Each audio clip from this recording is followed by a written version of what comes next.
বিওস আজকে দেখাবো কি খুব সহজে আপনারা আপনাদের পিসি পাসওয়ার্ড চেঞ্জ করবেন। এই কাজটি করতে হলে আপনাদের যা করতে হবে, আপনাদের উইন্ডোজ ক্লিক করবেন, এখানে স্টার্ট মেনু ক্লিক করার পর এখান থেকে সেটিং অপশনে যাবেন। সেটিং অপশন যাওয়ার পর এখান থেকে একটি অপশন পাবেন অ্যাকাউন্ট, এখানে ক্লিক করবেন। ক্লিক করার পর এখান থেকে একটি অপশন পাবেন পাসওয়ার্ড নামে সাইন ইন ইউর অপশন, এখানে ক্লিক করবেন। ক্লিক করার পর এখান থেকে আরেকটি অপশন পাবেন পাসওয়ার্ড। তারপর এখান থেকে কি করুন, আপনারা চেঞ্জ অপশনে ক্লিক করবেন। ক্লিক করার পর আপনাদের বর্তমান যে পাসওয়ার্ডটি এখানে দিবেন।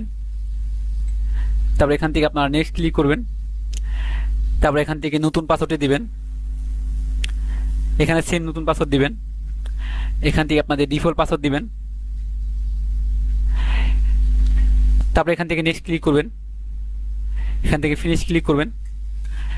এখন কিন্তু আপনার পাসওয়ার্ডটি চেঞ্জ হয়ে গেছে। বেশ এরকম আরো নতুন নতুন পিসি মোবাইল পিসি পেতে আমাদের এই চ্যানেল সাবস্ক্রাইব করে পাশে থাকা বেল আইকনটি প্রেস করে আমাদের সাথে সবসময় অ্যাক্টিভ থাকবেন। ধন্যবাদ।